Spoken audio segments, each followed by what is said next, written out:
Oh, man, I love that song. Hey everyone, how's it going? It is I, the real Randy Chavez. I'm coming at you today with an awesome podcast with my good friend Greg. What do you got over there, Greg? Is that? Oh, what's up, everybody? Good to see you, Randy. and a big shout out to Ernie. Thank you for hooking us up, Ernie, the man. Oh, man. He's a cool dude. So for those of you that do not know, Graig Weich is a comic book artist. He's a creator, writer, director, HBO UAF award winner, featured in Huffington Post, VeVe, Howard Stern. The list goes on and on. Everyone, before we get started, say hello to Dashi. Hello, Dashi. That's my dog statue that everyone loves. All right, so what you got there? What you got in your hands? Oh, this is my comic book, co-created by writer Brandon Wilson and me, the artist Graig Weich from BeyondComics.tv, and this character's name is GEKIDO from my company Beyond Comics, and it's a new, exciting kind of superhero character that introduces some of my other characters as well. So this guy is GEKIDO, and he wakes up, in fact, I'll show you a little preview, right in the middle of being attacked by a slew of ninjas, and he has no idea what the hell is going on. And that's the way he wakes up. And that's the opening of the comic book. And he has to figure out why the hell he's being attacked by so many ninjas. And it's exciting because I drew it originally by hand and then digitally colored it and then drew the rest of the pages digitally. So you actually could see that this was first penciled and then inked and then digitally colored. But the interior I ended up going full digital on that as well.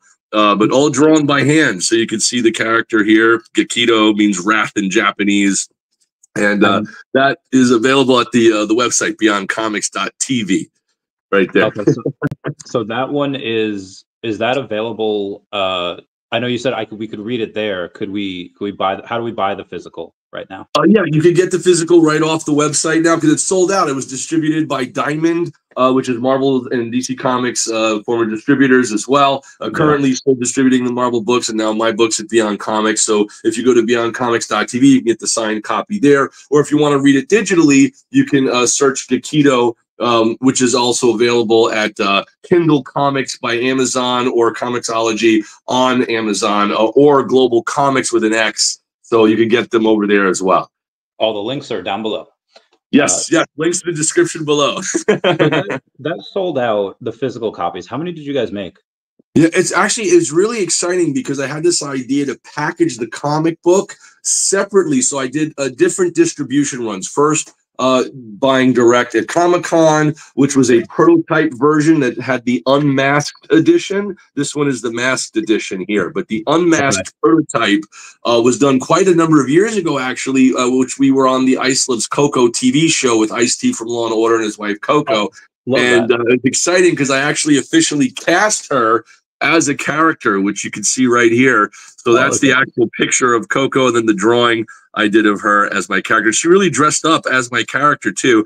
And then the other star we got is the star of Mortal Kombat, Cary Tagawa. Yes, Shang Tsung, Cary Tagawa. And he's also star of The Man in the High Castle on Amazon Prime now as our character, Lord Shinryu. And then Baba Booey from The Howard Stern Show and Adrian Curry, winner of America's Next Top Model. So I actually decided, let me cast the comic book as you would a movie, except I'll illustrate them as our characters. So they are legitimately playing roles in the comic book, which has been really exciting. And you can actually see our characters battling Cary Hiroyuki Tagawa as our character, Lord Shinryu.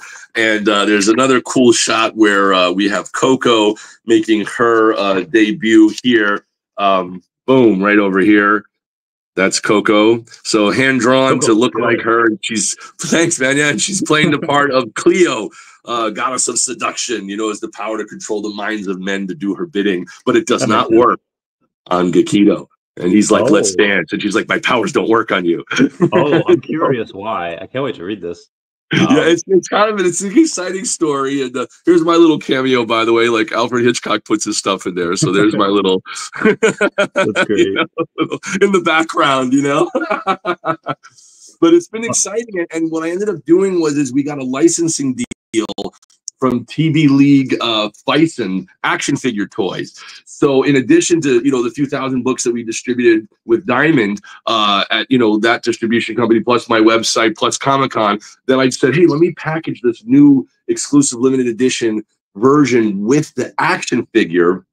And then that sold out worldwide. It generated a tremendous amount of money in less than 5 days in retail sales. It was almost $500,000 in retail sales for that figure. Yeah, I mean, we didn't get that. They got that. The action figure company got most of it. We got a small little royalty and percentage, which was nice. And that kind of, helped us put out, more work and everything we're working on now. But I worked so hard in the industry to build my credentials. So I got my start way back in the day when I was working for Todd McFarlane on Image Comics Spawn issue number 30, which was a real thrill because all these years later, I just saw him a week and a half ago at Comic-Con in New York, which was so thrilling. And we just agreed to do a brand new deal. So you'll be seeing some new Spawn art that I've created as a digital NFT exclusive on his Odd Key website, which is like odd like Todd, Odd Key.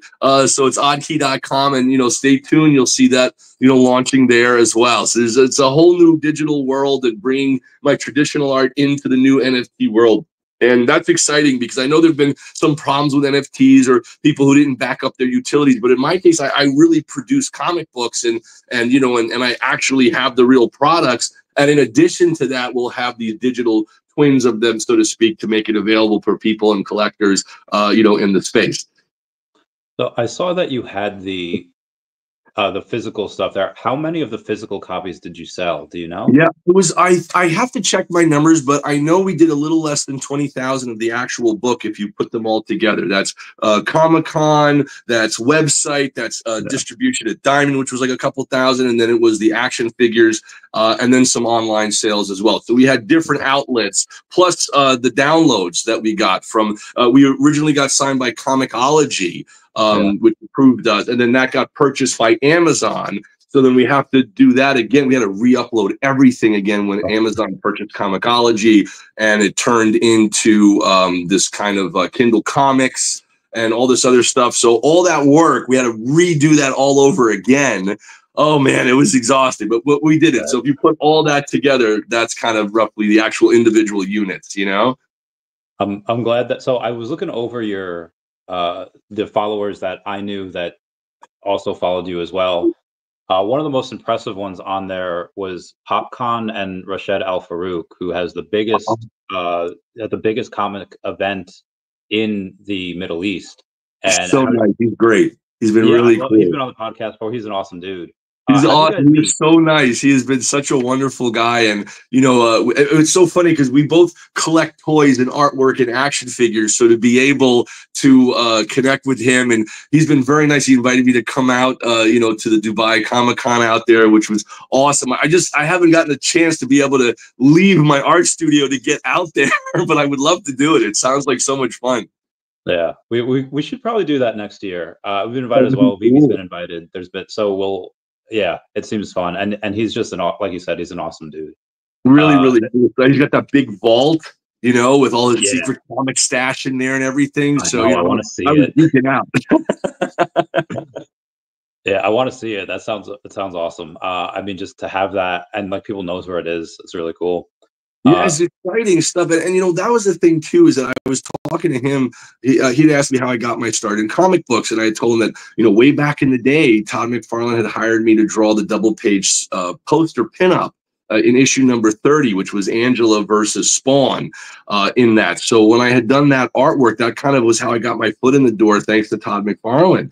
And it's just an incredible journey to come full circle all these, years and years later and be doing new work for the digital NFT Odd Key website that he owns, which is really exciting. In fact, they invited me on 2 months ago to draw live.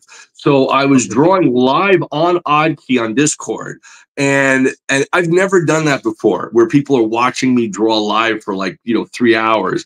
The problem is that as I made a mistake trying to draw this freaking pinky, because I did the Spawn, the Spawn hand like this. So it's like, like that thing, and I'm trying to draw the pinky, and I'm totally screwing it up, right? And I'm like, damn it, I'm screwing up the pinky, and everybody around the world is seeing this. I'm like erasing and redrawing and erasing. But then they were really cool because they were like, "You can do it." I was like, "Yes!" And finally, I nailed that pinky, that really twisted pinky, and I got that. I drew it, and they saw it live, and then they surprised me because they turned that first time art into my very first NFT 2 months ago, digital art. I'm trying to get a lot of the comic book community who are unaware of NFTs and the digital art, and I try to explain. They're like, "Oh, why don't we just take a screenshot of the image?"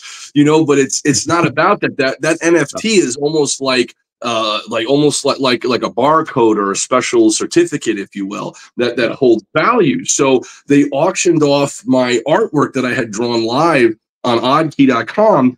And they told me that the average piece usually goes somewhere around $275,000 of OCT. That's their coin, or maybe up to like around $350,000 worth of OCT.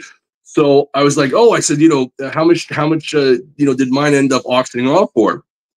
And I almost passed out. They said, like, you're one of a small handful of artists, and it sold for $9.1 million in OCT, which was like unheard of. Like, I was blown away. My first NFT, and that was the one that I drew live and signed. So it was an exclusive one of one. And I said, who won that? Like, who was the person who won that? And they had like 12 very serious bidders that were trying to outbid each other.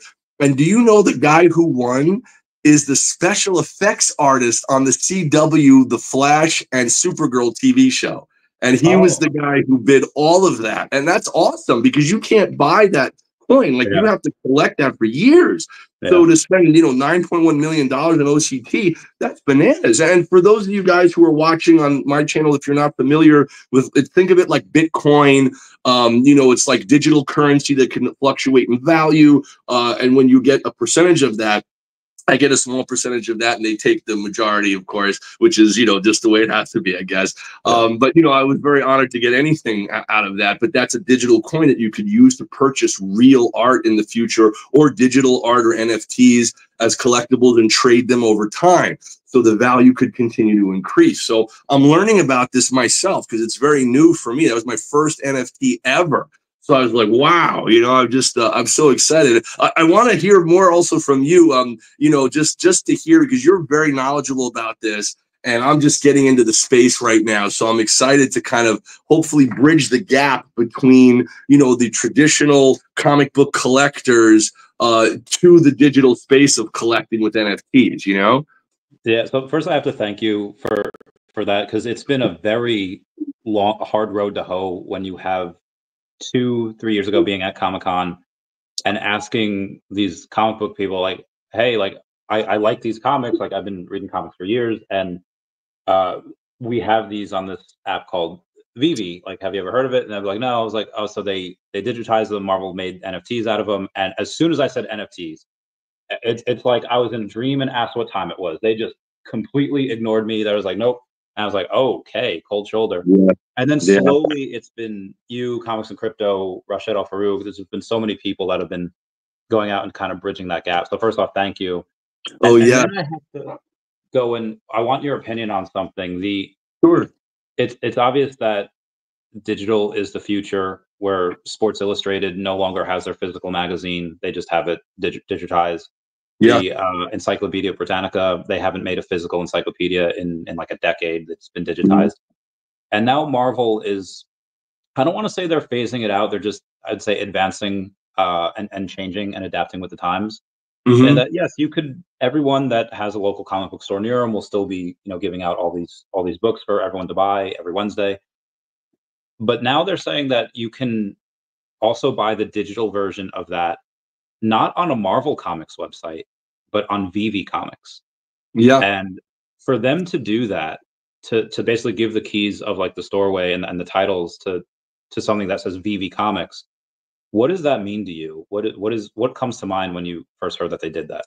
Well, I mean, first of all, when I first heard about it, I was like, what is this? That was my first thing. What? Wait, I don't understand. What, you know what I mean? It was that confusion when I first heard that announcement. once I learned about what an NFT could be and how it works, it's almost like, if you think about it, almost like a trading card game, but you have a unique serial code to that art. Because there's something for you guys who are unfamiliar with this, you know, and forgive me for all of you who know this already, but I want to just fill in some of the new viewers and some of the guys who are new to this kind of world of digital art. There's a thing called like a smart contract, right, guys? So there's a special secret code embedded in the digital NFT art, non-fungible token, right? So it's like this secret code, if you imagine it like that, embedded in the art. So if I put this out as a digital NFT, it could be a flat image, a black and white image. We could have variable images or one of one. And then the exciting thing about that is that if you buy that piece, you digitally own that special serial number, and that's live on the blockchain, which is like a way for everybody in the world to see who owns what. And that's a good thing, because then, you know, there's no like illegitimate things happening or, you know, stuff like that. You get to actually track who buys the art, and you could trade it. I'll trade you this art for that art. And then you could start making money off of it, or you could put it up on OpenSea or different kind of things, which I think hopefully the community will become more and more and more aware of, because the future is moving digitally. So if we could try to educate some of the, you know, people who love comic books and bring them to this wonderful community, it's a great space of good people. I've met a lot of really good people. And as an artist, dude, absolutely, man. Because like seriously, like as an artist and a writer, I'm writing movie scripts, I'm drawing the comic books, I'm directing independent films. It's very isolating and lonely. I'll be 17 hours by myself at the computer, nobody to talk to. But to be able to have a community like this, especially on Discord or at the events that they have, is kind of the most beautiful thing in the world, because it allows you to connect with like-minded people who love superheroes or comic books or art or NFTs. And that's what I feel is missing in the world. We used to have friends in school and our little tribes and our little teams of people. And then we grow up and we have real life. We have to do our laundry and pay our bills, and we disconnect. And suddenly we're lonely. And isn't it nice to have a community of people you could share that feeling of joy and excitement with? So that's one of the #1 reasons why I wanted to get into that digital space, you know? I hope somebody clips that. If we don't, we'll clip that at some point. We'll make that a viral TikTok. That'd be awesome. Yeah, I think we could definitely help cure loneliness with this. And so you were at one of the VeVe parties on that Thursday, and you got to see, you know, some of us in all of our glory after drinking a couple daddy sodas. But I feel like there's nothing ever but love in those parties, and it was so great. Such a great community. Again, shout out to Ernie again. What's up, man? Yeah. And also the you know, I had the VeVe party was really wonderful, and I was very excited, and I met some terrific people there, including the major founders of VeVe, all of them, and they were so positive and so nice. And we exchange information. We discuss some major new ideas and some new things. So I'm not privy to say anything yet, but please follow, like, and subscribe for staying tuned for some updates, potential updates with regards to VeVe and my work and things like that. Really good people, and I've been having multiple meetings and a lot of things in the works, so to speak. Yeah. So stay tuned for that, guys. It'll be exciting. So as I'm sure you know, and a bunch of other people know, they have the Cat fam here. I'm writing my first comic book with the Cat community, and it's pretty awesome. That's all. Please send me clips and links and all that. So I want to see all that. So the reason why we're doing it is because VeVe just announced their curator program, saying that, hey, we have Disney, we have Marvel, we have Tarzan, we have all these different things, but there's so many amazing, whether it's like indie video games or comic books that they have maybe 500 issues that are so good, but nobody knows about them. They're giving people the opportunity to go up on there, upload their stuff, and the market will decide what is good and what is trash. And I love that type of thing. But you yourself have a major advantage because you have how many titles? How many comic runs do you have? It's a very large library of new superhero characters. And actually, wait, I'll show you I'll show you the first 5, if you will, and that's just the Okay. start. But these are my main characters over here. And if we kind of zoom in, I'll try to get there. You can see Tricity over here, and then Ravidactyl, which is coming soon. GEKIDO you saw, and then that's Codename Justice, and that's Cleo, portrayed by his wife Coco. And but right there, I think when you see Codename Justice, yeah, and you also see Ravidactyl, who fights with Tricity. We just finished the movie screenplays for each of those films, and I think it's never been done before. I wanted to do something sincerely that embodies everything I loved growing up with Star Wars and The Matrix and The Dark Knight, that Christopher Nolan vibe, everything, and put that together into something that I could spawn into a brand new storyline with new superpowers and new designs, and something that hasn't been done yet, but that embodies the stuff, we all grew up with loving, so I think I nailed it. It took a long time, as many years. I did over 100 drafts just until I finalized the actual movie screenplay with Emmy Award-winning producers and people that I was batting it back and forth with. And I said to them, and it's hard to do this, but I said, look, when I finished this script, each draft was 140 to 120 pages each.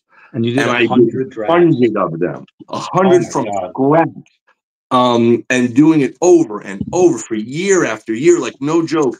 That's for the Ravidactyl character and the Codename Justice characters, because when I started out in comic books, I was so young and I was a kid in school. I was naive, very, very naive to everything going on. I was like, good guys, bad guys, la la la la. The news says this. I didn't know anything back then. I meant well, but I take responsibility for the fact that I was very excited but lacking a lot of knowledge, 20 plus years ago. So now it was important to me to do something that we could all join together on, because I feel the divide in the world being torn apart.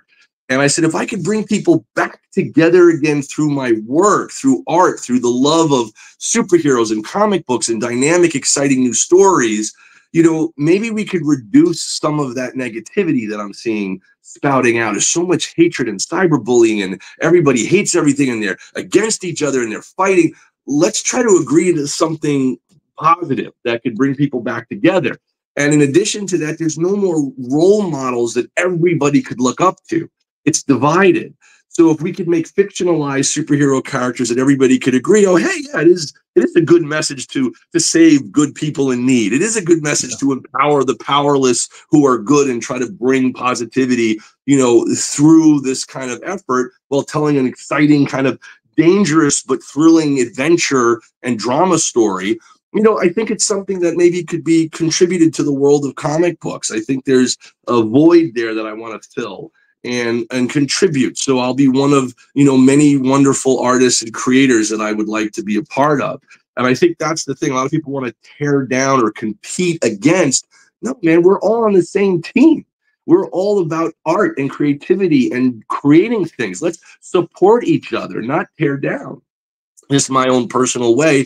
But, it's hard, because in a comic book, you still got to kick ass. And like, you'll see my our characters are like, bashing each other to smithereens and ripping our spine out. And there's a lot of cool action. So I didn't downgrade anything. Don't worry. In Page, this hasn't been drawn out yet, but one of my characters in the Cat comic, he chops somebody's arm off and stabs him with his own ulna. His own arm bone. So I was like, so that's pretty fun. I can't wait to animate that. I can't wait to have some of that done. So I have this. Cool. I want to see that. A build up to this question. Former military, love the camaraderie, love the just sometimes like boxer, you just want to go like kick some ass. Yeah. It has been my experience that and you can plead the fifth to this, you could not answer, but my experience taking certain substances, for me it'd be LSD, you just want to love people, and war seems so silly, and you seem to have that like mindset of like, we just got to lift up each other and just bring each other together. Have you ever partaken, or is that love in your mind just come naturally? Oh, that's a great question, actually. No, I'll answer it. So for me, I haven't. I have been on, a lot of my friends have, and I support them. As if you're an adult and you know your balance and everything, you know, you're not a kid, it's okay, you know. But you have to be careful because some people can fall off the cliff, so to speak, and that's really tragic. So I unfortunately, really good people I knew lost their lives to it because they didn't know when to stop or how to balance it, and that broke my heart. I still hurt from that, you know. So for me, I said to myself, and this is just me talking for myself, it's no judgment or anything, but I wanted to see if I could tap into that within myself, because I understood that when people are using substances, what it's doing is triggering something in you. You have it there, it's sitting there to unlock. Good point. Right? So there's a comedian named Pete Holmes, who did like the Batman, you know, spoofs on College Humor and stuff like that, which was really fun. You know, Batman, you know, he did all that great stuff. But he said in one of his stand-up routines how cruel it is that the body doesn't release endorphins to make you happy, because we have it in us. It could do it if you wanted to, but you know, we have to suffer every day, and we have to work out for an hour to release an endorphin, or we have to do all this crap we don't want to do to release endorphins, right? So I thought that was hilarious, but it's true. So I have absolutely struggled severely with tremendous sadness, loss, suffering, depression, things like that. So to counterbalance it, I realized I've got to pull myself out of it. And I took it as a personal challenge. How can I try to overcome that totally naturally, if possible? So what I've just for myself, again, I completely support people who have their own techniques or whatever works for you. Cool. For me, I just wanted to see, could I trigger this stuff in myself? It's an exhausting, harder road to take. I will admit, it's not fun. When I see people working out, and they're like, "Feel the burn, isn't it great?" No, exhausting. You know, I don't know why you feel it's great. Good for you. I'm exhausted, but I do that. You know, and I think taking real vitamin supplements. Vitamin D, vitamin B12 complex, you know, ginseng, for example, you know, different, shallajit it's called, is also like natural stuff that just helps your clarity. Flavamix is phenomenal. This is like just chocolate cocoa, basically. It tastes like dirt, but it really works. It helps clear my fogginess, you know, just normal stuff like that, I think. Helps me think clearer, getting a better night's sleep, which is very hard these days to do. You know, but trying to do that meditation. Some people listen to Deepak Chopra, some people listen to other meditation, but whatever works for you, try everything you possibly can and be patient with yourself, because a lot of people are suffering. And, you know, I started teaching art classes back when I was like 15 years old, a long time ago. And in my journey teaching art for like, you know, nearly 20 years, it was an incredible dynamic, because I met a lot of children and a lot of young adults and teenagers who were very depressed. And I was like, wow, you're so young to start feeling depressed and sad and worrying about things. But, you know, there's a couple of students who were like going off the deep end. But I really, you know, thankfully, through talking and communicating and talking to their parents as well, you know, we helped together save those guys who have now grown up to be happy, healthy individuals. But there was a time there where it was really touch and go. But sometimes, you know, just a kind word to people, like sometimes I'll see people like cleaning the sidewalk and I'll be like, "Hey man, thank you for making it look better." You know, just that little positive comment, and they smile and their day brightens. It's the same reason why I create these comic books, is, you know, just to see people's reaction. I remember I was at Comic-Con and there was this lovely young girl in a wheelchair, and she came over to me and she said, "Are you the artist of this comic book?" I said, "Yeah." I said, "Nice to meet you." And she started to get emotional. She says, "Thank you." She said, "You made me forget I was in a wheelchair for 30 minutes. Oh. That I still get, you know, that hit me, you know, that just drawing superheroes and comic books could give somebody a sense of joy and peace, even for a little bit, even just a little mind vacation from some of the stress. And I was like, wow, this could be a very important kind of career in a way that I hadn't anticipated. You know what I mean? So I try to implement that. And in my stories, there are these other characters. Well, I'll show you this because it's kind of relevant to what we're talking about. So this is the Codename Justice upcoming comic book, if you could see that there. Yeah. And then the other comic book, so that's Codename Justice. And then the other one over here is Ravedactyl, Life Beyond Death, right? Mm-hmm. And in those books, what I've done is something I haven't seen often talked about in other comics, but there are these characters that are so almost, feeling like they're going to take their own life. Like they almost can't find purpose to go on anymore. And I address that because mental health is so important. So I address those issues very head on and serious in the books.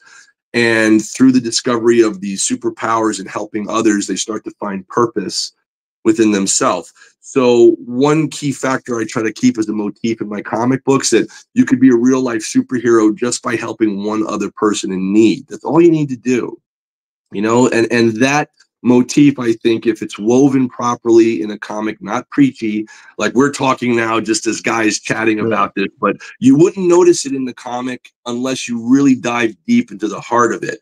So you're going to see characters ripping the bad guys apart, saving the people in need, and, traveling through time in the universe and all that excitement. But if you go to the heart of the core, that's the heart and the core. Save one person in need. Do something to help somebody, and even if you just pick up the phone and call for help. Hey, I see the crime happening. Police, come over. Hopefully it's something that could reduce the problems. You know what I mean? I used to jump into action, which was a little bit not smart for me to do. But even recently, there's like a couple of years back, there was this really nice young homeless girl in the street, and she was. I think she was like 29 or something, and we would all see her in the neighborhood, and she has a sign, her house had burnt down, and she's got a couple of little daughters, if I recall, and she's just trying to save up money to go home. And she was sitting there for quite a while, so every day we'd see her there. And one day I'm leaving Trader Joe's, and I got 2 grocery bags in my hand. It must be close to 10 o'clock at night. And I see these 2 like just terrible criminal guys harassing her and cursing at her. And I'm like, what the hell? And I see it across the street, and they take garbage and they throw it in her face. And she's like, goes down into like a fetal position. And she says, please, I'm homeless. I have no money, please. And they take a bottle and they throw it at her, which is just bananas. And I lost my mind. Like in that moment, and I'm not suggesting people do this, but I blacked out and I just start screaming, hey, you mother effers, you want to throw some crap at me? And I ran and charged after them. I charged them, holding my shop. You didn't drop it. That's great. I'm telling you, and I'm charging after these guys. And I remember the 2 guys, and they look and they say, come on. And they start laughing. And I'm like, oh, that's bad. Like, they're not scared. They think this is funny, And that kind of shook me awake, and I'm in the middle of the charge, and then my brain wakes up, and it's like, Graig, what are you doing? Like, there are 2 of them. You should not be doing this. But it's too late. I'm already in the middle of the charge, and I know if I stop, it would show a sense of weakness. So I said, I better double down this. So I said, you're dead, motherfucker.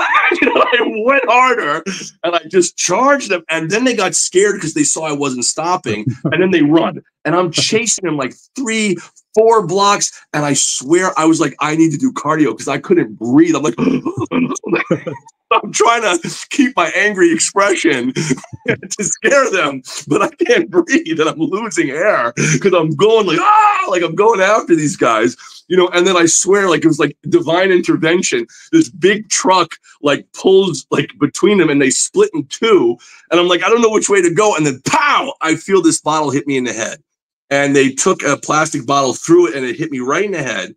Thank God I was okay. It just bowed. But I was like, wow, if that thing was glass, I would have been finished, And then that truck blocked me from being able to chase anymore. I was like, okay, I got the message. I'm going to head back. I went back, called the police, made sure the girl is okay. But it's like that moment of, hey, maybe, I want to show, hey, you know what? If you do this kind of stuff and you attack an innocent person, if nobody does anything, like they'll keep doing it more and more. You got to stop them, right? You got to stop people who are imposing this kind of horrible negativeness onto, innocent people like this poor little homeless girl, right? And the one thing that was so weird is that when I was crossing the street, there was this tall dude. I'm like almost 6'1". This guy had to be like at least 6'7", 6'8", like a big dude. And as I'm walking back, he was like, "Hey, man, I saw what you did over there." He's like, "I was going to help, but I didn't want to get involved." I'm like, "Thanks, man. You could have made this whole day easier." Like, wow. I just couldn't believe he's like watching it like a TV show. He didn't part. He tells me after, though, like, that's not helpful, man. Like, I couldn't believe it. He had it handled. He had it under control. It was fine. Right.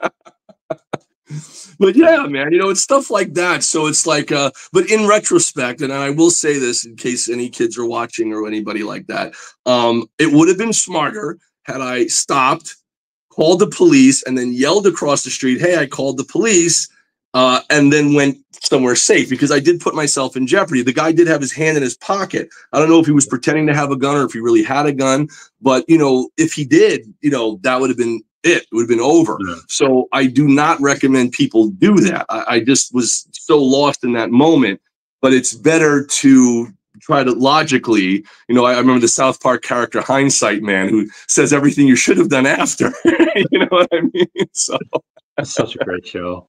So good. So good. That story reminds me of like the first episode of My Hero Academia. I don't know if you've seen that or read that. Incredible. Yeah. I haven't watched the whole thing, but I've seen little snippets here and there online.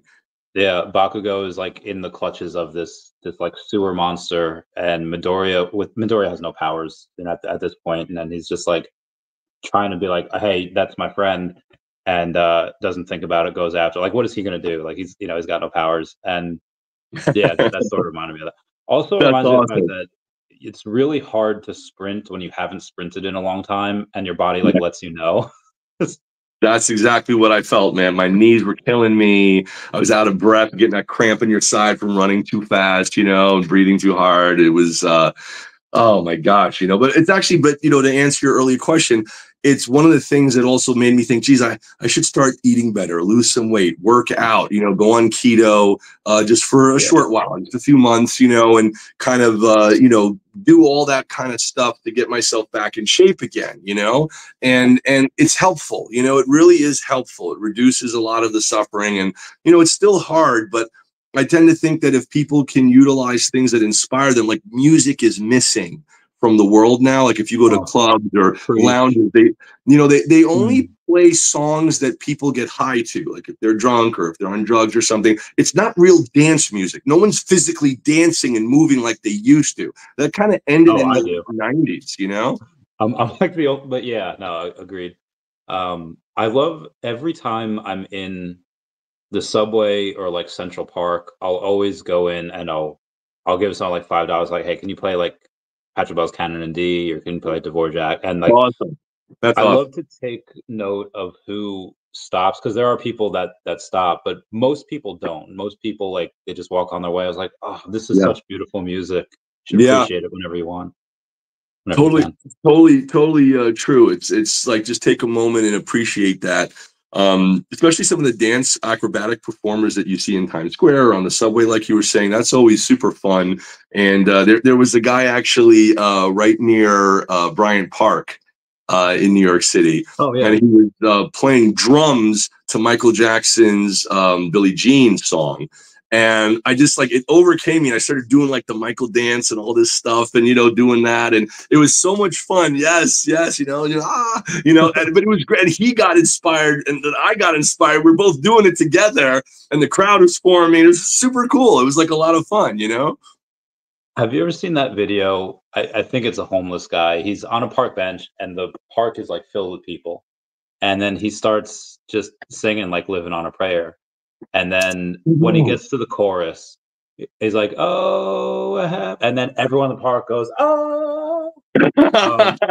It's like, that must have been like the greatest high. That must have been just so awesome for that dude. That's cool. Send me that clip if you have it. I'd love to see that. Yeah, I'll get on TikTok later. I'll send it to you. That'd be really cool. And also, like you were saying too, we were talking about a little bit about like mental health and meditation. and things like that. So Cary Tagawa from Mortal Kombat and Man on the High Castle, he is my business partner, by the way, here in my company at BeyondComics.tv. And he has figured out like beautiful meditation techniques, and he's great because I was like a super fan as a kid, and I would draw him in school as Shang Tsung, the leader of Mortal Kombat. And what's interesting is that in this comic book, the prototype that I did that you'll see on the Ice Loves Coco television show has a bad guy that kind of looks like him. Never met him at that point. I met him after I won the HBO Urban Action Film Festival Award for the animation I did on my superhero characters, and he was there in the audience, and he was getting like an award for his work. And I had won that HBO sponsored award, and I was so excited. And I hear him at the end of that exhibition talking to the event organizer and saying, and he's got that voice. He's like, "I want to know who did the animation." He was like talking like this, right? And I was like, "What? Is he talking about my animation?" And the guy's like, "Which animation?" He's like, "The two superheroes. Who did this work?" So I was like, it's me. And I turn into like a 5-year-old, like talking like Mickey Mouse, and I run up. I'm like, "Hey, I did the work." I was so goofy, like it was really ridiculous. I couldn't contain my enthusiasm. And he's like, "You did this work?" And I was like, "Yes." He's like, "Do you own this IP, his intellectual property?" And I was like, "Yes, I do. I've created these characters." He's like, "We will have a serious meeting at the after party. See you there." I was like, "Yes, Shang Tsung, master of Mortal Kombat," And then at the after party, I wonder if I could say this.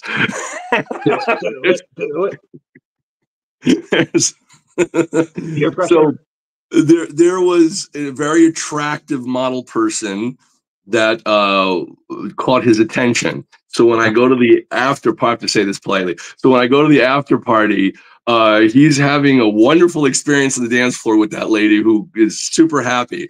And I was like, "Oh, I don't want to disturb him." So as I'm slinking away, he catches me out of the corner of his eye, and he looks at her and he says, "Excuse me, this is important." Turns around and comes to me. I was like, "Oh my God." That's when I knew he was serious. And we must have had maybe a 6.5-hour meeting straight, like whole time, like long, like it was getting bright out by the time we finished.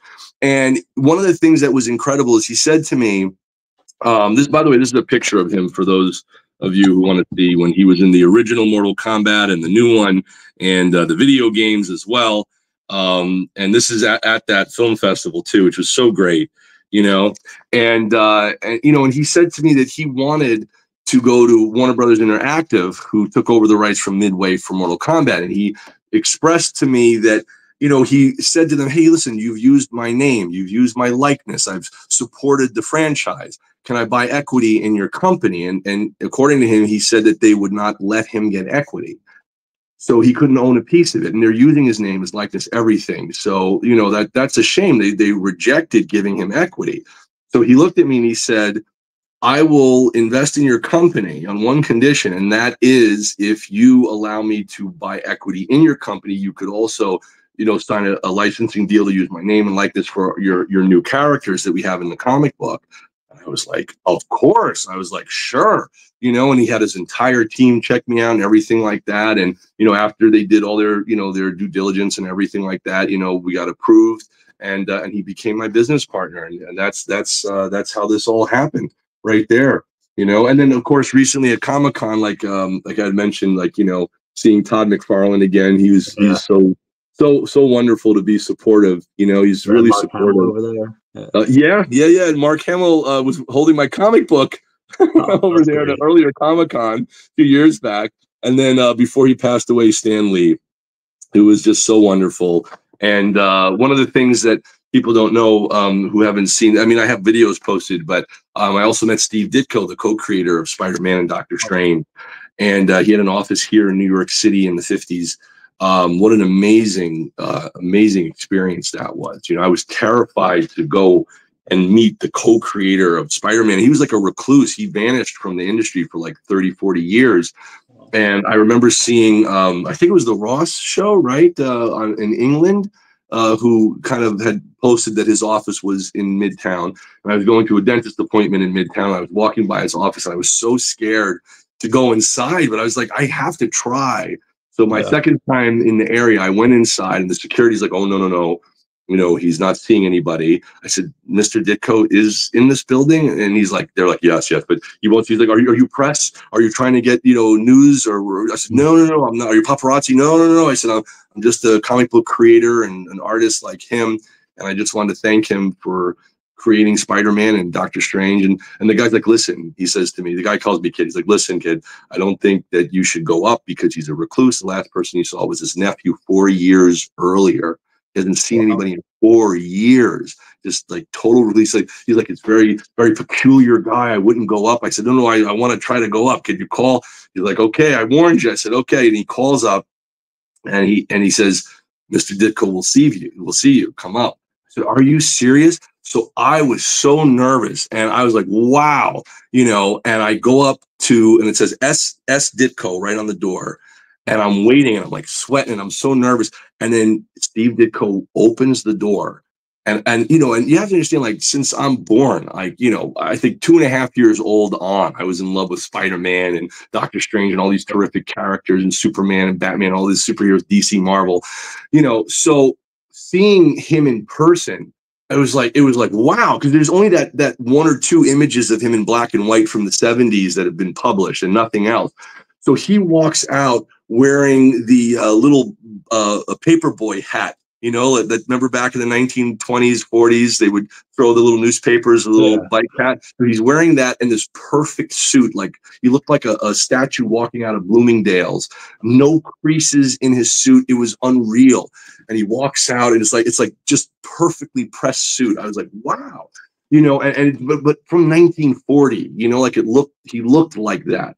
And he comes out, he's like, he doesn't say anything, he just looks at me. And I was like, hey, my name is Graig Weich. I'm an independent comic book artist. And I just want to thank you for everything you've done for me personally to inspire me to grow up to become a professional comic book artist and things. And he looks at me and he smiles. He says, so you draw too? I was like, yes, yes. And he starts talking to me for a while. He's got like a little brace on his arm. I said, how'd you hurt your arm? He's like, oh, I'll be fine. Like nothing to him. Like, no worries, you know? And I said, how did you create Spider-Man?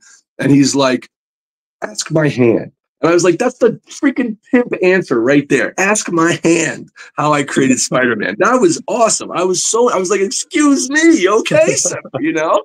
And it was just so cool. I asked him, are you getting along with Stan Lee now? And he said, yes, they've squashed their beef, basically, you know, that they're talking now, that it's peaceful now, but they had a lot of beef in the past, you know?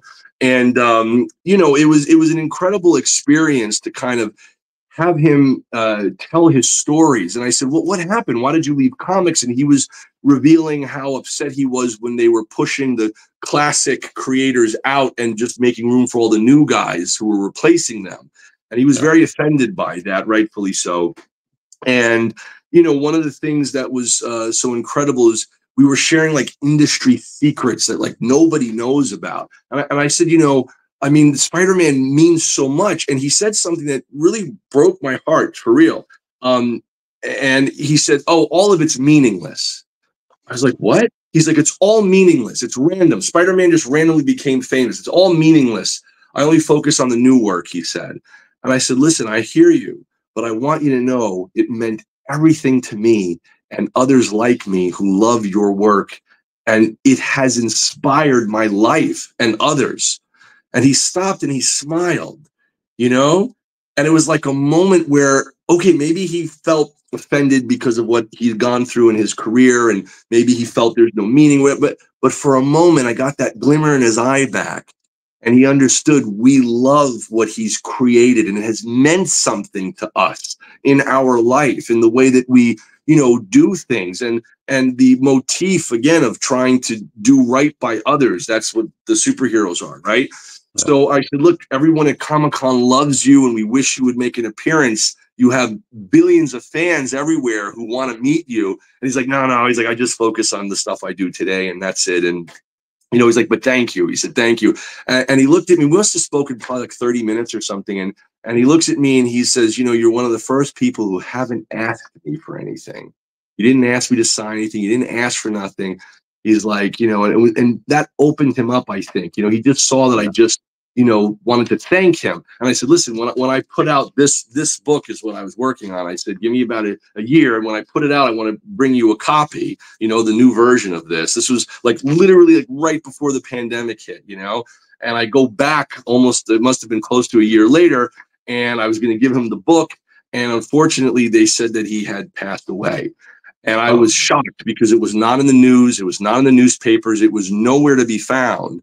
And I said, this is crazy. How can the co-creator of Spider-Man not be on every single news report at all? Like, this man needs to be honored. He deserves a tribute for his contribution to the Marvel Universe, to all of our lives, to everything. He needs to be heard. And what was heartbreaking is that the security guard had told me on the phone that they found him in his art studio. He had passed away and had been there for a few days, like 2 or 3 days before they found and discovered he had passed, which is tragic, to pass away. Similar to Bill Finger. Remember Bob Kane and Bill Finger, who co-created Batman, was also found in his art studio, which is heartbreaking. That's these talented, geniuses, to go out like that is very sad. So I said, you know what, screw this. I'm going to use, because, I was on some TV shows I'd mentioned, like Comic Book Men on AMC with Kevin Smith, and Ice Loves Coco on entertainment television and stuff. So I said, let me call up all the media people I've connected with and tell them.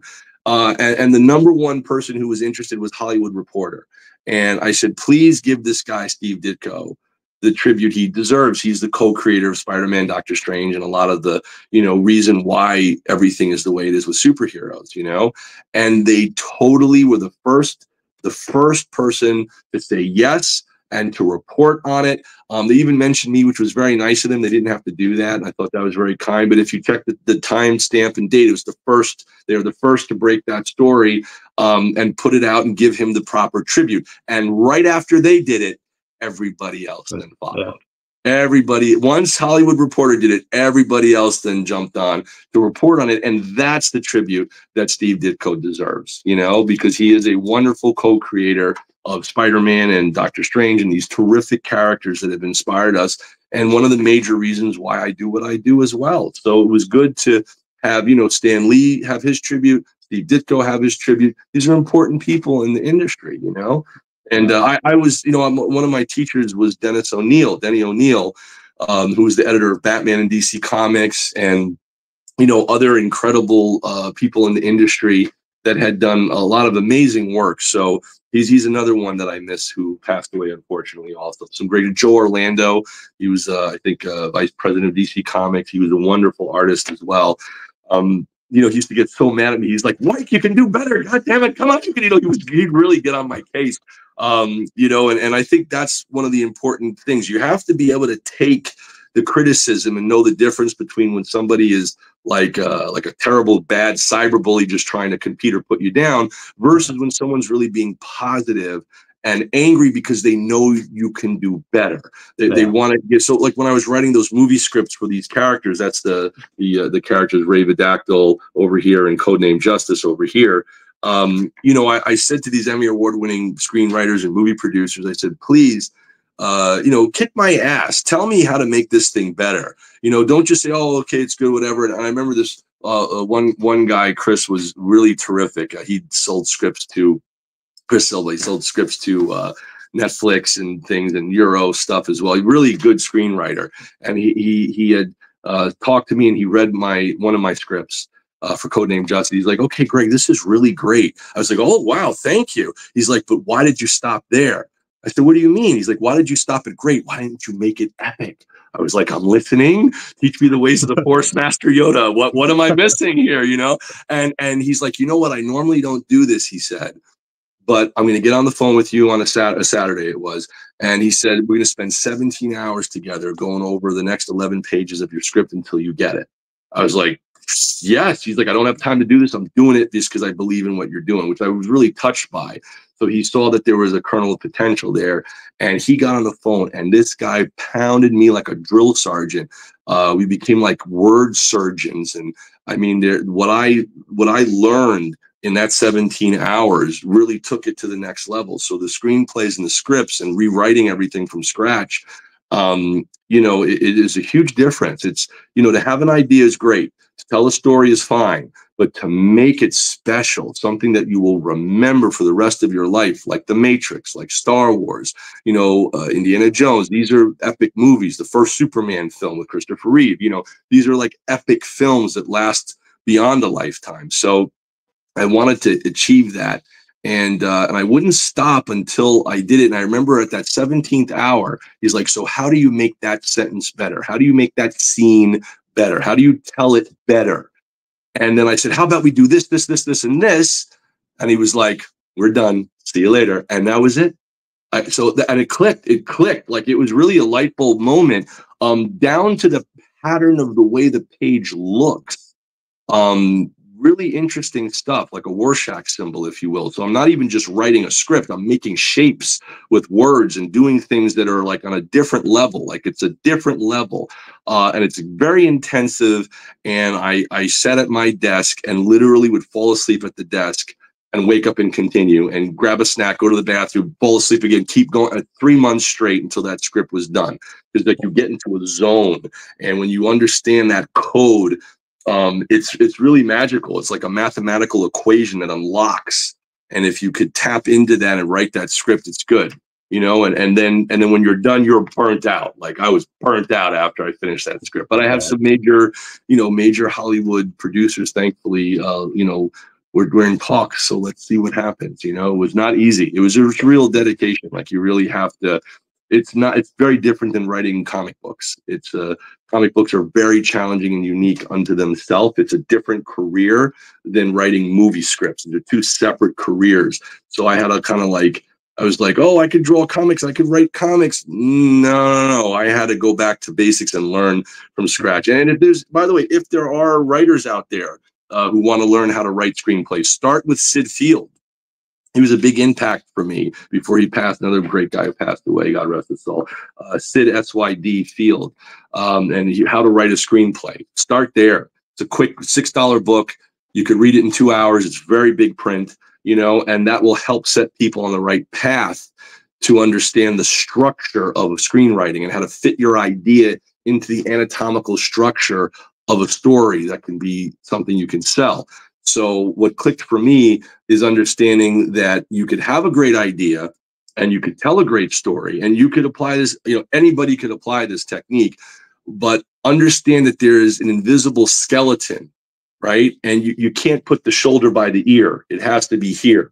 You know what I mean? So when you learn how to put your words in order like that, it will help you become a better screenplay writer. And even with the advent of AI and ChatGPT and everything like that, it will help you correct that program and that algorithm. It'll help you make it better than you thought it could be. And that's key. That will make the difference between, you know, somebody just using AI versus an actual skilled writer who's using AI. It's a big difference, you know? So I still like to do things traditionally, but I'm sure it's going to, you know, change and become digital soon. And I see a lot of prototype stuff, which is pretty scary. So my goal is let us control AI before it controls us. You know, and let's all be respectful of the thing and use it as a tool, not as a replacement, you know? Agreed. I mean, I know there's that line in Avengers Age of Ultron where Ultron says they have this most amazing metal in the world and they use it to make a frisbee. With all the amazing things that AI can do, one of my favorite things is on TikTok where people take songs and they have Cartman sing those songs. And that's amazing. Yes, the mashed up with the AI voice. Yeah, I love that. I was like, this is like Plankton singing song from SpongeBob. Yeah, Butter singing song. It's a lot of fun. And I feel like, oh, we could be using this to do amazing things, but sometimes the simplest things are just so much fun. Oh, it's so true. Like you are sorry. So see, if we could keep it to a friendly, fun use, it's great. But I will tell you, a friend of mine, I don't know how much I can say about this, but a friend of mine is working on some AI prototype stuff. And he got me on the phone with this girl from the UK. She has the sexiest voice. She's so incredibly intoxicating. And she's like, oh, Greg, you know, I'm fascinated by what you're working on. Tell me more. And she's talking like this. And I'm like, oh my God, I'm in love with this girl. And then my friend reveals after about 20 minutes, I'm talking to an AI. I had no idea. Like, I had no idea. Like, that's how legitimate that interaction was. Like, it understood what I was saying and responding, you know, accordingly. It is really disturbing. I have a crush on a AI. You know, that's kind of sad, man. You know, it's scary. I mean, if it knows what humans like Elon Musk making the Optimus Prime robots, but I guarantee you some of those are going to be cat girls. Some of those are going to be ones that people buy for nefarious reasons. Yes, well, in Japan, I'm sure they have it already. You know, they're ahead of us. They're very advanced. Yeah. Their tech is incredible. You know. Yeah, I think the most impressive thing that I've seen is Jordan Peterson, who's like a motivational speaker. He's a clinical psychologist. He wrote a book called 12 Rules for Life, and it was really popular. And he said that he asked ChatGPT. This is when it was like ChatGPT 3. Now it's 4. It's like it's going to be 5 soon. And he said that write a book called 12 More Rules for Life in the perspective of Jordan Peterson. And it did it in like 6 minutes. Oh, wow. And then it also, he couldn't tell that he didn't write it. Like, if I didn't know any better, I would have said this was me. I was like, no freaking way. Wow. Yeah. That's what's scary. Like, actually, yesterday, my friend sent me this link to this beautiful model's Instagram, and I'm looking at it, and it says digital creator, and I'm like, wait a second. And I'm checking the videos, I'm checking the Instagram photos, 100% AI. I couldn't believe it. It doesn't have, like, a lot of AI still has that clean painted look. This just legitimately looks real. And I almost wonder if they were utilizing real video, slightly altering it, and putting some kind of a deep fake, a face replacement on there. But it was unbelievably real, and you can't tell. You know, so people have to be really careful out there, especially the older community who's not as, you know, tech savvy. You know, people doing voice replacements and, you know, video replacements, and, you know, it's really scary. But I'll tell you, with the advent of AI and, you know, using artists' work without their permission, that's a problem. I think they should pass some kind of law that allows artists to opt in or opt out, and that maybe the AI can give a list of credits in a smart contract or something to the artist that it uses to make an amalgam of its own version of art. It's a lot of work to be done, but it's artists need to have the right to say, I opt in or I opt out. It shouldn't just allow these programs to just take their art and do whatever they want with it and manipulate it into its own thing. That's really a shame. And it also costs a lot of artists work right now. So that's scary too. So I think some kind of laws or things need to be passed in that regard, you know? Yeah. Unfortunately, government's always a bit slow with that. That'll be X amount of years late. With so much fraud has taken place, then they'll put in a law. Right. Yeah. Or if it happens to their family members or something, then they'll jump in, right? Right to the front. You know what I mean? And and by the way, I wanted just to show you a couple of fun pictures. I thought you might get a kick out. This was from one of the Comic-Cons over here. I see Ice-T over there. Yeah, I'm trying to zoom in. The camera's backwards, so when I move it, it goes the wrong way. But you can see Howard Stern over here, and then when I was on Comic Book Men, and Jim Lee over there. And that's like a little cameo I did in Spider-Man back in the day. little walk-on role, little extra role. And then that was over there at Comic-Con with Adrian Curry. And you could see Ice-T. And then when Coco held up the comic book and action figure, you know, we ended up, it's over 600,000 views now, but it was about 500,000 views in less than 4 hours. It was bananas. You know, so to see that was a dream come true. And then when I was on Comic Book Men, and Coco, God bless her, dressed up as our character Cleo at Comic-Con and did the signing, which was really cool. And then we got some press here in Huffington Post, which was really nice. And to get some of that. And then some of the stuff when I won the HBO award, if you can see that over there. And some of the different celebrities that I ended up meeting and stuff. It was really, really exciting, like a real dream come true to be able to kind of break into entertainment that way. And we were talking about A Dark Knight. So they, some people don't know, but they gave me like a little tiny extra role as Bane's thug fighting there. So you see the little. It's such an ugly image of me, but That's great. Not that this is any better, but hey, you know. And but then the guy, by the way, that they really punched me straight in the face, like for real, like right in the face. I went right up, like bang! I was like, ah, you know.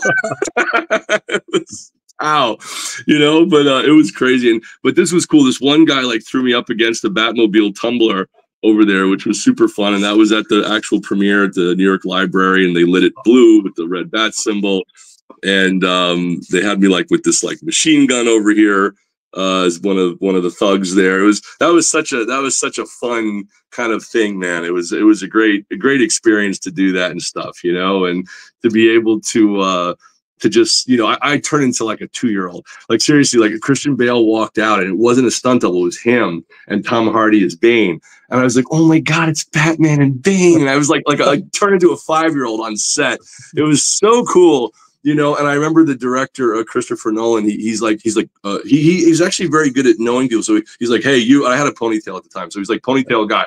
He's like, "You're supposed to be the bad guy. Stop smiling. Look angry." I was like, "Right." You know what I mean? You know. But people were really getting hurt on set, legitimately. So one guy, I think they broke one guy's nose. They broke another guy's jaw. They were carrying him out on stretchers. We were there, like, yeah. Oh, it was serious. Yeah, we were down at Wall Street. And it was like maybe a 2 a.m. call time or something like that. Oh my gosh, it was crazy because they dropped a smoke bomb and you couldn't breathe. It was terrible.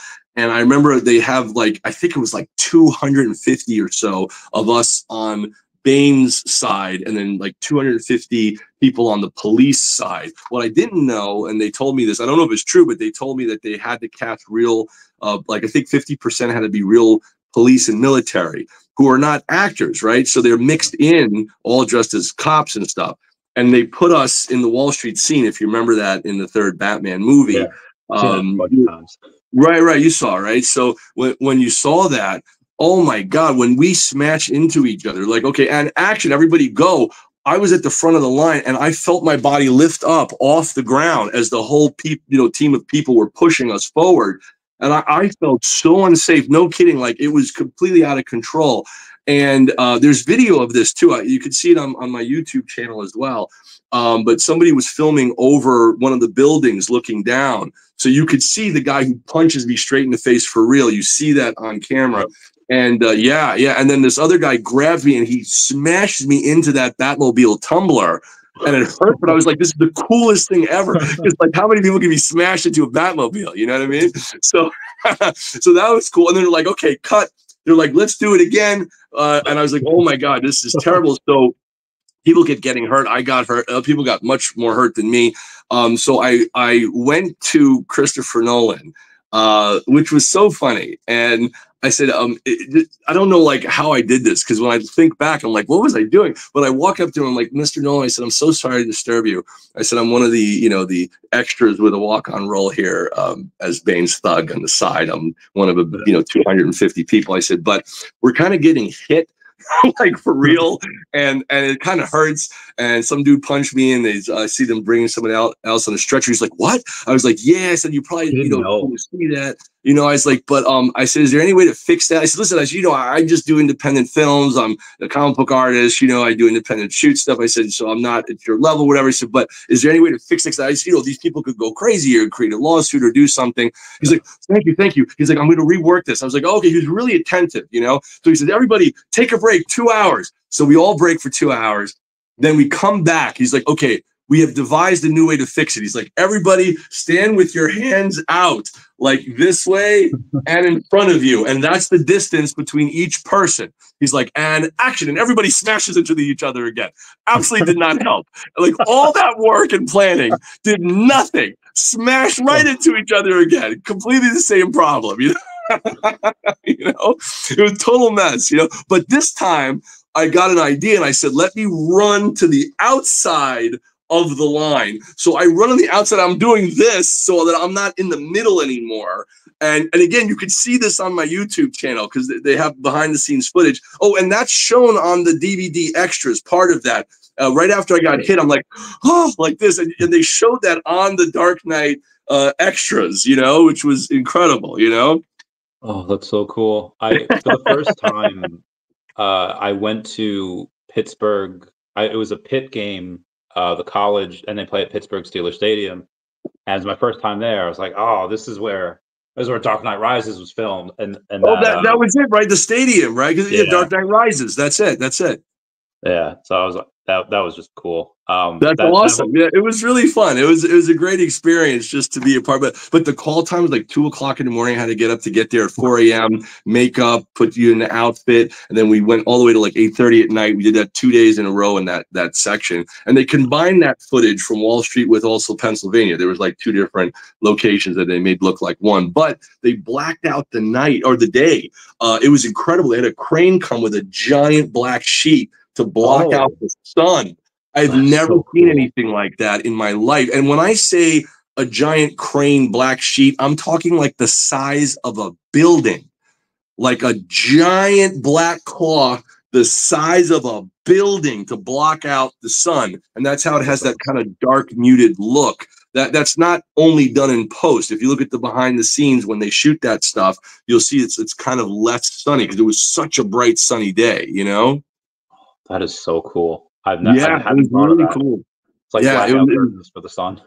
that's it. It was like a sky blackout thing, which was crazy, you know. And it was an interesting thing. But I remember like when some of the toy companies made like Hot Toys made the Batman Dark Knight figure, and then Vice and TV League. Who did like the Vampirella figure and Hercules, and they did an Adam West figure. So when they did our action figures, wait, let me get a picture. I'll show you. This was so this is the actual action figure here with of Cleo. So I designed that whole Great. thing from scratch there. Thanks, man. It's 12 inches tall, seamless synthetic skin, body armor, totally opposable, 28 points of articulation. You could kind of see me with the actual toys right there. Oh, that's so cool. Thank you, man. And we did the prototypes too for Ravidactyl and GEKIDO and Codename Justice. But unfortunately, the pandemic shut all those plants down. We had to stop. We couldn't finish production on those, which was really sad. But we did get out Cleo and we did get out Tricity, which was really cool. So you could see right over here the two characters here, Cleo and Tricity, right there. And that's exciting to be able to get those done. By the way, this is one of our awesome fans who tattooed my characters on his arm, which is mind-blowing. Yeah, I was so scared because like he put his hand on the table like boom. I was like, oh my god, what's happening? And I saw he tattooed my characters on his arm, so I gave him the fan award, which was like super dope. And then this is one of our youngest fans, this little cute guy. Oh, that's cool. It was kind of nice, right? You know, so it was nice to see that there. We have like a little behind the scenes in the comic book, little commemorative things, so you could see some of the fun stuff over here. And it's great. This is, by the way, the upcoming book I'll be working on. Hopefully, in the next year or two, I'll try to get this out. It's a lot of work, but Codename Justice, and then Ravidactyl. It's a little preview of Ravidactyl of fighting Tricity, and we had the action figure of her over there. You see? And the characters that you have, which one's the oldest? I don't mean like canonically by age, but which one did you create first? Oh, you know, believe it or not, the one that I'm putting out last is the one I created first, which was Ravidactyl. So I had created that character, my God, such a long time. Just like Spawn was created by Todd McFarlane when he was 14. Yeah. I created Ravidactyl around the same age. I think maybe slightly older. Oh, no, actually, no, it was 14. That was my first sketch. Yeah, my first sketch. I had just turned 14. And it changed a lot through the years, just like Spawn did when McFarlane did it. But I think when you go to your old goodies bag of characters you created when you were in your most highest passion, you know, that's like your baby, right? So I think it'll connect with people because that wasn't created by an adult. It was created by a young teenager. You know what I'm saying? But now I have the adult skills and knowledge that I had to acquire over the last 20 years to understand how to put it out and how to produce it and everything. And that story, that Ravidactyl story, man, I really hope it brings joy to people because it is my life's work. It really is. And I haven't released it purposely until I got it to a point where I knew the script hit every point I wanted it to hit. And every single thing in that story is a clue and a hint that will have a payoff to the same level, I think, as when Darth Vader, spoiler alert for you younger guys out there, when Darth Vader reveals that he is Luke Skywalker's father. That shock moment, you know, I wanted to have that in my scripts, and I have it in both. I have it in Ravidactyl, I have it in Codename Justice, in both stories, you know? Oh, cool. When James Earl Jones had passed away, they did that in New York City. That's right. That was awesome. They put the image on the Empire State Building. And by the way, you know what? Speaking of Darth Vader, wait, let me show you this. The first celebrity that I ever got who believed in me was David Prowse. Dave Prowse, the star of Star Wars trilogy, Darth Vader, who played him, and he actually flew in from England to portray my character Sunder in an early version of Ravidactyl. I did a short film that won the New York International Independent Film and Video Festival. God rest his soul. He was a great guy, and that's actually it's a cute little story. But when I was a little boy, my dad brought me to meet Dave Prowse. And he's the man in the suit of Darth Vader, and you know, and you can even hear his voice that they replaced with James Earl Jones in some of the YouTube videos they've released.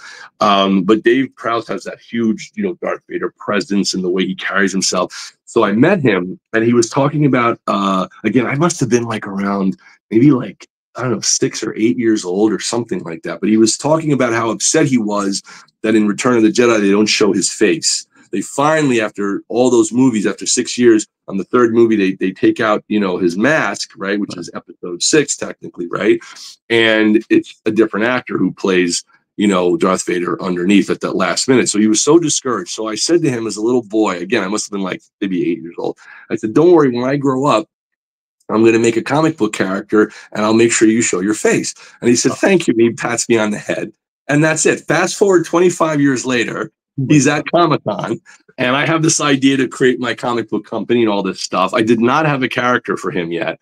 And I see he has a huge line at the Big Apple Comic-Con, and he has a huge line of people getting his autograph. I lost count at like hundreds of people, maybe thousands. So much.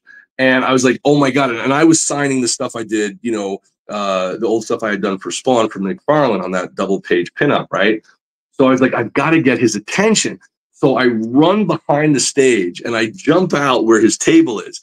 And I was like, "Mr. Prowse," I was like, "I would love to." He's like, no autographs, no autographs. I'm just focusing on the autograph on this line. I was like, no. I was like, I want, and I couldn't get it out because it's noisy. There's so much people. I'm trying to figure out how to get his attention. So I was like, "I want to make you a character." He's like, no. So I was like, fuck, I don't know what to do. So I run and I grab my artwork and I swear, I take it and I fling it on his table.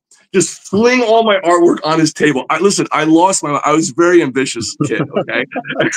So I fling it on his table. And he's like, "What is this? What is this?" And he looks. I said, "I'm a comic book artist, and I want to cast you as a new supervillain in my comic book." He said, "Would I be the lead supervillain?" I'm like, yes, you would. He says, "Would I have a long cloak?" I said, "The longest cloak imaginable." He says, "Tell me about my character," right there, like on the spot. And I was like, because I had to come up on the spot with his character. So I said, "You're the leader of genetically altered human GEH, and you're going to take over the world through an underground organization." I'm just like spouting whatever comes to my head. And he's like, "Here's my contact info. We'll be in touch." And God bless him, he flew back in, and we shot the live action trailer that you see right here with him dressed up as my character.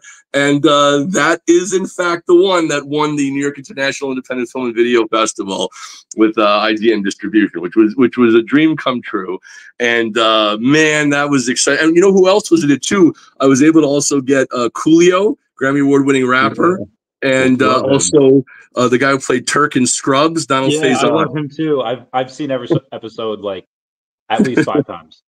Oh, that's awesome. You can see them as our characters here, and that's kind of how I got started. And I had this idea, but you know, it was just forming at that time. It's such a long time ago. So to be able to, you know, transform this all these years later and kind of try to tie everything together, you know, it's really hard being an independent artist. You know, the big guys like Marvel and DC overpower a lot of phenomenal independent little creators out there at Comic-Con. There's so many talented people out there. So I hope that, you know, as I try to push forward with my stuff, that I could help open the door for other incredible creatives and give them the attention that they deserve. I want to really expand. So I hope I have the opportunity to do that, not only with my own characters, but give a platform to other creators as well.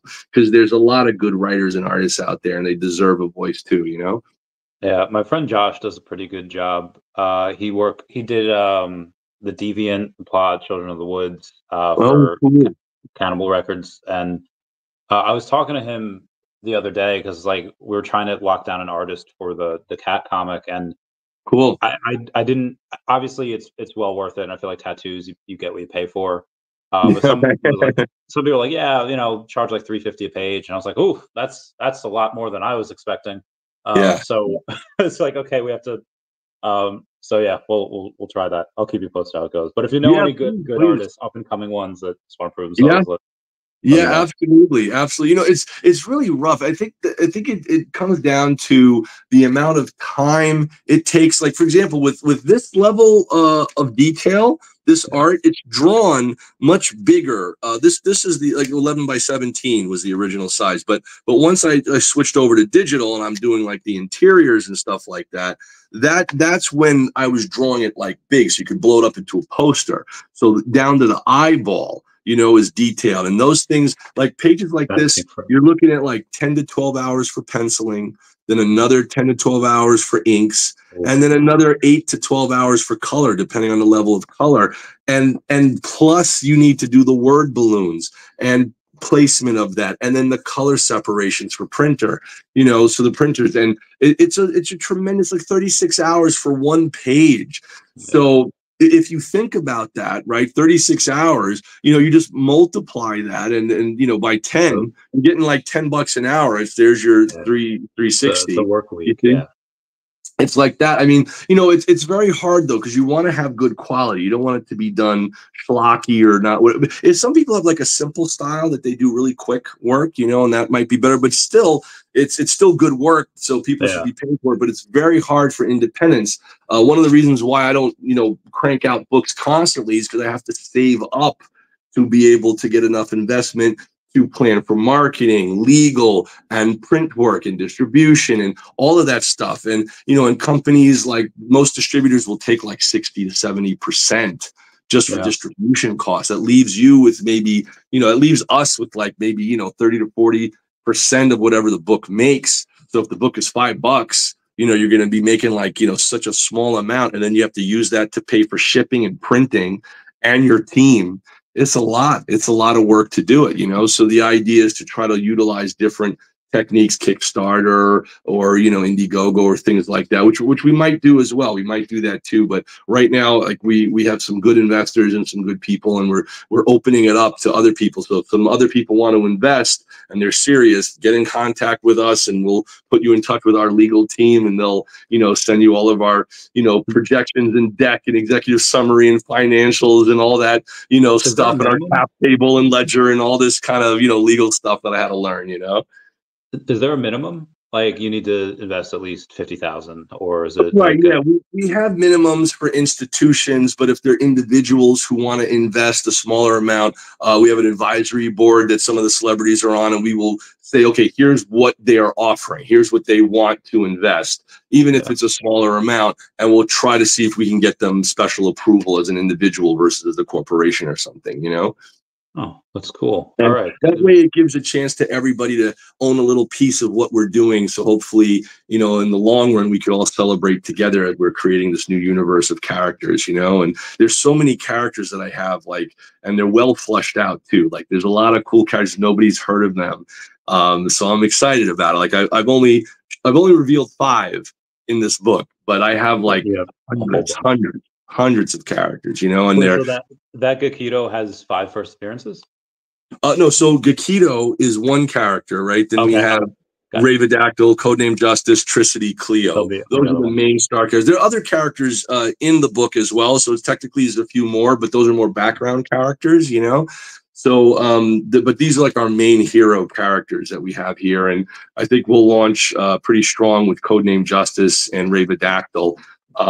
Because I think it'll connect with today's world. You know what I mean? It's very, very much about trying to overcome, you know, suffering, mental health issues, finding purpose, injuries, pain, loss, how to overcome those and somehow become a hero in that process. You know what I mean? And then trying to bring that into the new digital blockchain space, Web3, NFTs, all these kind of, you know, this exciting kind of thing. You know what I mean? It's really thrilling, and people can trade that like stocks. You know, an NFT is like a visual stock, especially if you animate it. It's kind of fun if you turn it into an animation, or you see the character flying around or some cool stuff. And I've invented some new technology, which I'm really excited about with a really good team of people that I have. Can you say anything about it? Well, I'm trying to think what I could say. It will reinvent comic books forever. It will really reinvent the comic book.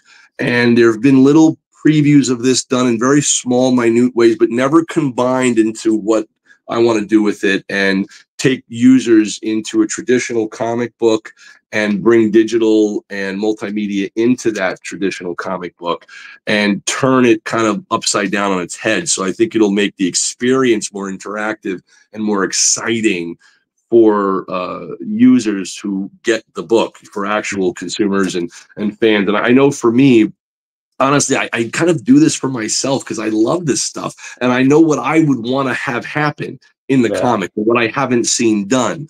So by teaming up with certain key people, some people are like formerly of Meta, you know, and really good programmers, good people, and combining those talents into one, and then taking this and bringing it to a next level. What I hope to do, without spoiling anything, is have all the future comic books have a special unlock feature to show you more of the expanded story. Kind of think of like Zack Snyder putting out Justice League, and then he put out, they wanted the Snyder Cut, which was the 4-hour edition of it, right? So if we could have a comic book stand alone on its own, but have unlock features that allow you to expand into that comic book and see never before seen stuff, it really tells the story in a much grander scale, utilizing new technology that I've not seen it done yet in this way. So I'm really pumped about it. I really hope we get this funding for this so I could kind of surprise everybody with this stuff. I think you'll have fun. They'll have fun holding a comic book in their hand and using their phones and tablets. And, you know, if you like things like AR and VR and XR, and you're into all of that stuff, you know, just take everything you've seen and there's something you haven't seen. And that's the combination of what you're going to see revealed. It's a new way to do it. And it's very interactive too. And it's fun. And it's not complicated. You know, it's simple. And it's, it uses, I want to tell you so badly. But I want to ruin the surprise. You know, it's a lot to do. Have you put a patent out for it? What'd you say? Have you put a patent out for it? We're working to see what we can patent. It's very hard and expensive. Like, that's the other problem too, is to do the patent on something is so costly. Like, I had it's like $10,000 just to start. And it takes years to get approved. And I've been hearing a mess with that stuff. So in my, you know, it's not something that I don't want to limit people from using the technology or you know, be a miser. I just want to put it out there for the love of the comic book industry and the art. You know, you kind of like the way Elon Musk did with his car. He released all the plans online for people to download, you know? That's kind of cool. You know what I mean? Like, you know, even with my comic book, like GEKIDO, having a digital downloadable version of that comic book, I'm aware of the fact that people could swipe it or try to, you know, illegally bootleg it or whatever. But I just want the comic to get out there. You know, I want people to enjoy it. And hopefully if they like it enough and they want to see more comic books, then maybe they'll purposely buy the book to help us save up money to put out more work for them. Yeah. How many of those do you have on you, the GEKIDOs, that particular one? Oh, I think this actual book, I believe, is the only. I think I have one more in a storage box that I have, but I believe these are like, I only have a couple. That's it, only here left, you know? Gotcha. How much did they sell for? Or how? I mean, no, those are like yours, but how much do they usually sell for? Well, I mean, it's like $5 for the $4.99 for the comic book, right? But what's funny is that I saw on eBay some people took the comic and they got it CGC graded at a 9.8, and sold it for like $100. And I was like, oh my God, and then with my signature, the signature on it, I was like, wow, why didn't I do that? I was selling for $5, you know what I mean? You know what I mean? So that was the newsstand price, so to speak, or the comic shop price. Now we'll charge maybe $20 for a signed comic or something like that, if for whatever inventory we have, and then left in the warehouse and stuff. But we sold out of the whole thing. There's like a small handful of books left that I believe is in like the warehouse. I have to check if it's the unmasked version or the masked version that we have left and stuff. And then there's like a special edition version that is signed by the co-creator writer Brandon Wilson, me, the artist Graig Weich, Coco, and Adrienne Curry, who plays the part of Tricity in the comic book, and all four of us signed that, which was like really cool. So that one's gonna be worth it pretty money. Yeah, that one goes for a couple $100 or something. So it's not too bad to have that. But there's I think like maybe like a couple of them left or something, if that. So that was exciting. We had those distributed also as an incentive exclusive one through Diamond Distribution as well with Steve Jeppy, which was cool. Hello, Steve and Josh, if you're watching. I'll PayPal you $20 right now. We do a giveaway for that. Oh, that's so awesome! That's really cool. Yeah, we could try to do something like that. Let me check to make sure I have one in the inventory. Then that'd be cool. All right, cool beans. Let's I'll say we'll do. Usually, I'll ask someone like a question. I'll be like, "Who said this line of dialogue?" and whatever, and then whoever's the first one to answer is when I'll go and be like, okay, you win, and then I'll have them give me their information. Oh, that's all. Yeah, let's do it. We'll do. I'll give you this one that I have, and I'll find the other one later. Okay, yeah, that'd be cool. Yeah, like I said, I'll pay by 20, and let's get this bread. Let's do let's go to the website real quick, and let's see what we can find here. So for those of you that do not know, it's beyondcomics.tv. Yes, beyondcomics.tv, which, by the way, you have to type in the browser, because if you put it in Google, it pulls up the old website. I don't know why, but that's what it's doing. Does the old website just go like slower? Wait, is this am I on the right one? Let me see. That's correct. Okay, cool. That is correct. All right, so so it'll be whoever types it in first. Like, let's say if Chase types it and Ginferno types it, it'll show on Chase's computer that he typed it in first, and it'll show on Ginferno that he typed it in first. So whichever one I see is the one that actually goes first. So I guess the little trivia, if you've been paying attention, is Cleo. How many inches is her action figure? Okay, that's an inappropriate question, young man. No. Whoever types in how many inches her action figure is will win the giveaway. Will be signed. And then we'll get to that. Oh, yeah, Ginferno got it. 12. Boom, you got it. 12 inches, 1/6 scale. My bad. Congratulations. And definitely hang on to that one, Ginferno. Keep, by all means read the digital, but this one hang on to, and we'll get that bread. That's awesome. So Ginferno, shoot me a message. I'll get your info and all that. Let's talk off camera for a little bit. Sure. Because we have some stuff to talk about. It'll be fun. Or bye-bye Dashi. Anything else you want to say before we bounce to the first of all, I just want to say hello to all you guys watching, and thank you, all of you guys, for contributing to keeping comic books alive, and NFTs and digital art. On behalf of all my fellow artists and writers and independents out there, thank you so much. You guys are the best. Yeah, it's a little blurry, but I have 539 comics on VeVe. Wow! Oh my God, that's amazing! Oh my God, how many people are watching live right now? There's 200. Oh, that's awesome. Hello, all of you guys. What's up? Great from beyondcomics.tv. Follow, like, subscribe, hit the smash button. I don't know, whatever. I can't even remember. All right. Yeah, this has been great. You'll come on again. Maybe next time we'll have a little more news. But now we'll talk off camera for a bit.